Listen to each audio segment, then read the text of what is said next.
All right, my name is Gavin Pickering, and this is my interview for my Human Growth and Development class, and I am interviewing. I'm Jennifer Davis. Um, Gavin dates my daughter. All right, so our first question is, what age are you? I'm 46. 46. All right, so during middle adulthood, many people start gaining weight. Their body is changing in visible ways such as wrinkles, hair change, muscle loss, dry skin, saggy skin. So, do you notice any of these happening at this time? Well, I gained weight for several years, starting in my 30s up until my early 40s. I gained a lot of weight, and I was about 220 to 230 pounds at my heaviest, and I have low thyroid, and yeah, my hair is gray, and I've got the wrinkles, which you can see, and saggy skin.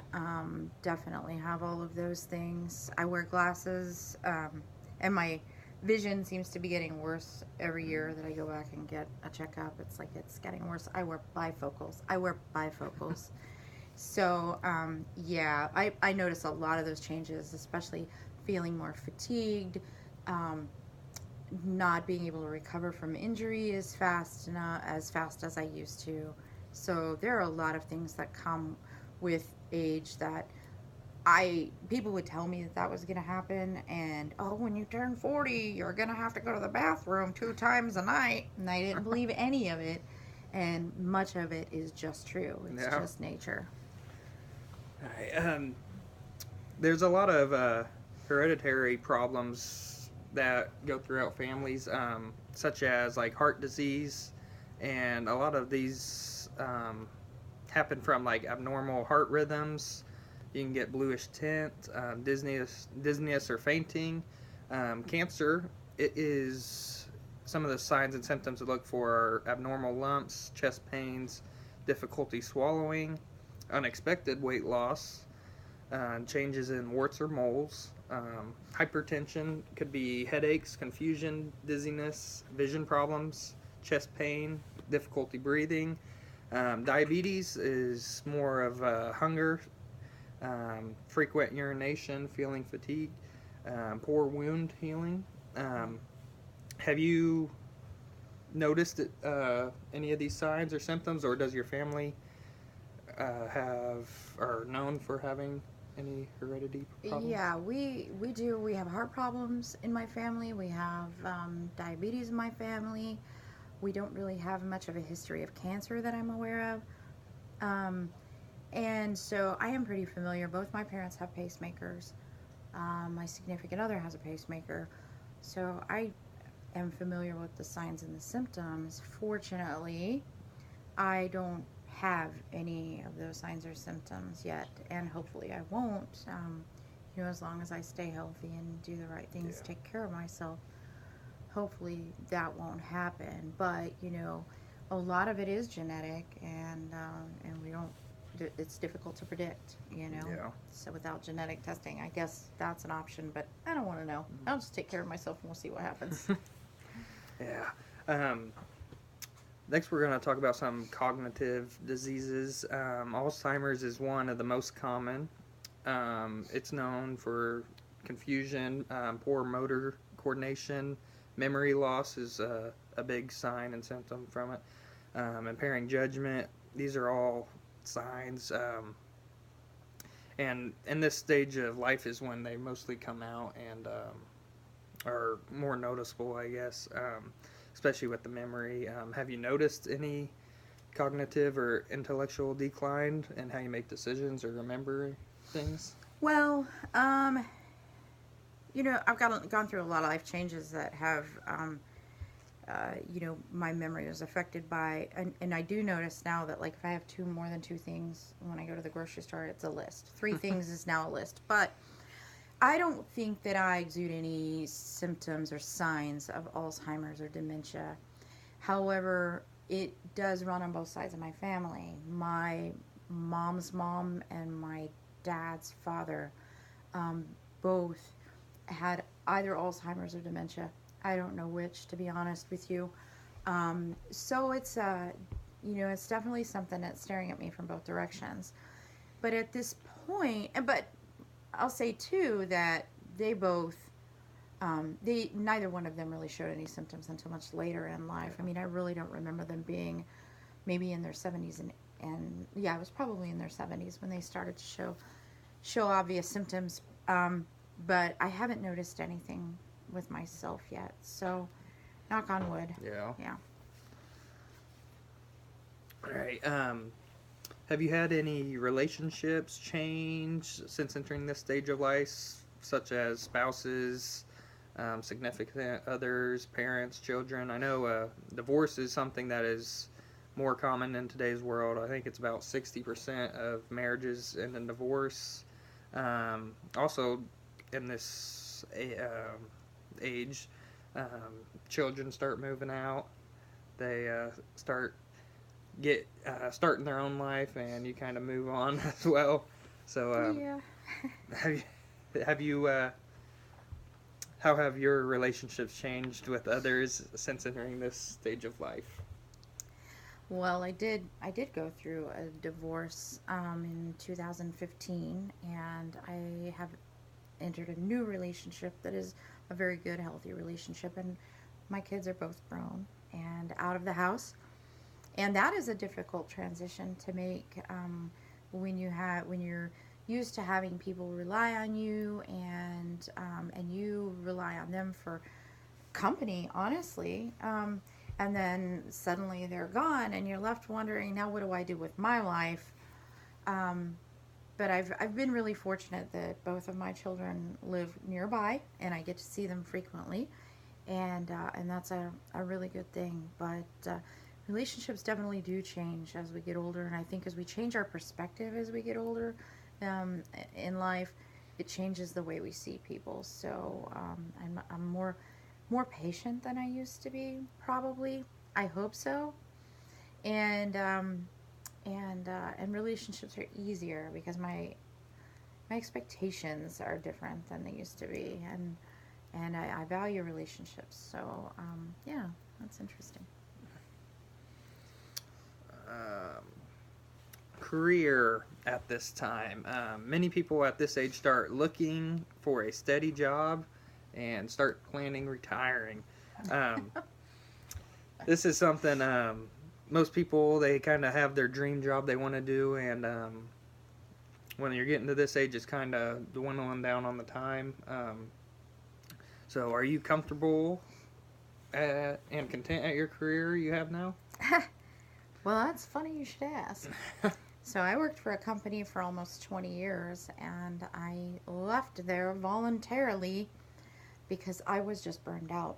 I made a really good salary. I made a really good salary, and I just wasn't happy. I was. I had every Sunday I'd wake up and I just dreaded going to work. I did not want to go, or every Monday I'd just dread going to work. I didn't want to be there anymore, and I just needed to do something different. So they offered a voluntary layoff. I took it. And I had no plan for what I was going to do. Here I am, 40-something, and I have no plan. And they gave me a bit of a severance package, so I had some time to figure it out. And then I was so blessed and fortunate that this job at a wind farm came open close to home, and it had the skills that they were looking for aligned with the skills that I had from previous work at my other company. And it was the wind industry, which I just find fascinating. So I was so excited. I got the job, and I worked there for 2.5 years, but we're losing our contract, so my job is going away. I had no idea what I was going to do with myself. I explored the idea of railroad. I was like, let's do something just interesting and bold. But I honestly feel like I'm probably a little too old to jump into something that requires so much of my time. And I explored the idea of getting into the dental industry as an assistant, because they're always happy at the dental office, and a lot of them work short weeks. bonus. But as I've been going through a lot of different life changes and changing my lifestyle, I've really gotten into fitness, and now I am going to go into the fitness industry, and I'm going to start a personal training business, teach classes, and whatever else comes along that I can do to pursue the fitness business. It's just such a passion for me. I have no idea what I'm going to do, how, I'm going to make ends meet, but I'm going to worry about that as it comes along, because it's something I really want to do. I really want to help other people, in this way. So I'm excited about it. It's kind of odd that I'm 46 years old and I'm going to get into the fitness business instead of getting out of the fitness industry, but that's what I'm going to do. Yeah. It's going to be fun, a fun change. And I think that kind of answered that you are and want to change your career. So we're going to talk about some lifestyle choices that have impacted your health. I know you have quite a bit that have, but many people begin being less active at this age. They start, as I said earlier, start gaining weight. They don't diet as much. And dieting and exercise can really help their health as a whole, because it's something to worry about as you're getting older, and it kind of cuts out some of the bad habits we have got throughout the years. So what are some of the lifestyle choices you have had or have had a strong impact on your health status? Well, the first and biggest one was that I quit drinking about 3 years ago, and I had battled with that for a lot of my adult life. And it was, first of all, alcohol has a lot of calories. It's nothing but sugar. And so I was drinking a lot of calories. I was eating a lot of calories. And when I cut the drinking, I cut my calories a day in half. And I just started to generally feel better. And I noticed right away how good I was feeling, and then I just kept pursuing that, just little bits at a time. I like I said, I was considered obese, and I walked with a cane often because I have a spondylolisthesis, which is basically it's a small break in a vertebrae in my lower back, and I would often use a cane to get around at work and at home, and so I started walking. That was what I started with as far as physical activity. And then with my diet, instead of getting a cheeseburger at Sonic, I would get a chicken sandwich. Instead of a large tater tots, I got a small tater tots. And that literally was the first step. And then it just went on from there. I just started making healthier choices. I did a juice fast for a few days, which really, really reset my system. And then I was able to recognize how foods impacted my body and how I felt. I cut a lot of sugar out of my diet. I'm never going to say that I'm sugar-free because I have a sweet tooth just like anybody, but I found sugar-free substitutes for that. I eat lean foods. I don't eat fried food. I hardly ever eat fried food. Probably in the last 3 years, I could definitely count on my hands, and maybe one hand the number of fried foods I've eaten. So that's been a big, big deal for me. And then along with that, I started weight training, and I didn't know what I was doing, and I was intimidating. But once I got going with it, I just fell in love with it, because when you're weight training, and especially if you're like watching your nutrition and weight training at the same time, your body goes through transformation pretty fast, and you start to see changes, and that kept me motivated to keep going. So those are the lifestyle changes that I've made. And as you know, I competed in a bodybuilding competition earlier in the year, 45 years old, and it was a great time. It was really, really fun. So yeah, those have been good things for me. Yes. I think we're on our final question.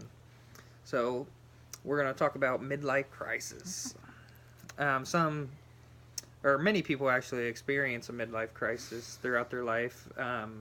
They can be very big or small.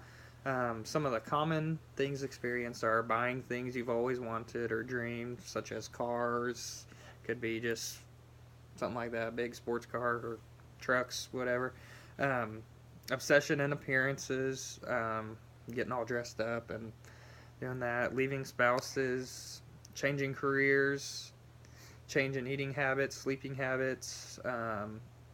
Some symptoms could be fatigue, being hopeless, restless, feeling guilt, losing interest in activities once enjoyed, thoughts of suicide, attempts of suicide, physical aches or pains throughout the body. Mm. There's a lot of people go through it, and it's not always what you think it would be. It can be just way you feel, and a lot of people don't even show them. Sometimes it's just mentally. So do you predict you will, or have you felt like you have experienced a midlife crisis? So I guess I really didn't know what a midlife crisis is. I mean, there's a lot more to that than I thought. I thought men just went out and bought a Corvette and ladies got a facelift. I mean, that's what I thought it was. And I don't. So most of that has a really negative connotation to it as far as midlife crisis. Obviously, the word crisis would indicate that, but maybe that is what I'm going through. It's just like this huge change midlife. And like you said before, people my age typically are winding down, and they're settled in their career, and they're looking toward retirement, and they're making plans in that direction. And to be honest with you, I never managed my money well enough to like retire and travel and that. So I've always just kind of realized that I was probably going to have to work. But it's almost like I feel like I'm just starting. I feel I have more energy and feel younger in a lot of ways than I did, in my 30s. And, so I don't know, maybe this is what my midlife crisis looks like, but I'm okay with it. I really am not, I'm very lucky that I don't struggle or suffer from depression. Once I made some of those great healthy lifestyle changes, that stuff went away. I'm not going to lie to you and tell you that I don't get a little touch of the blues once in a while and get down, but it doesn't last very long. And I've learned some tools over the past few years to help me get through that stuff. So I don't know if I have some kind of a weird midlife crisis on the horizon where I'm going to need to have some big fancy this or that. But honestly, this is probably what my midlife crisis looks like. It is going through, all of these changes that I'm making are very little about what I look like. That's just kind of been a cool side effect. It's always been about what I felt like. And the funny thing about that is, all years and years of my life, I tried to lose weight, and I tried diets and did different things. But I always got it all back. I always gained it back. And it was always because I feel like my only goal was that I wanted to lose weight. It wasn't that I wanted to feel better or get healthier. And now that my goal has shifted into that direction to become stronger and more independent physically, losing weight just kind of came along with that. But I can't afford a facelift because, turbines and personal training aren't going to make that kind of money for me. But that's okay, that's okay. But yeah. Well, I think, as you said, like, it's kind of been more as a good thing, all the changes you've done and keep doing, and it's could be considered midlife crisis, but it's not much of a crisis. It's making yourself feel better and doing all these changes and making yourself happy. Well, that's all the questions I have, so thank you very much for helping me with this interview. Thank you. Good job.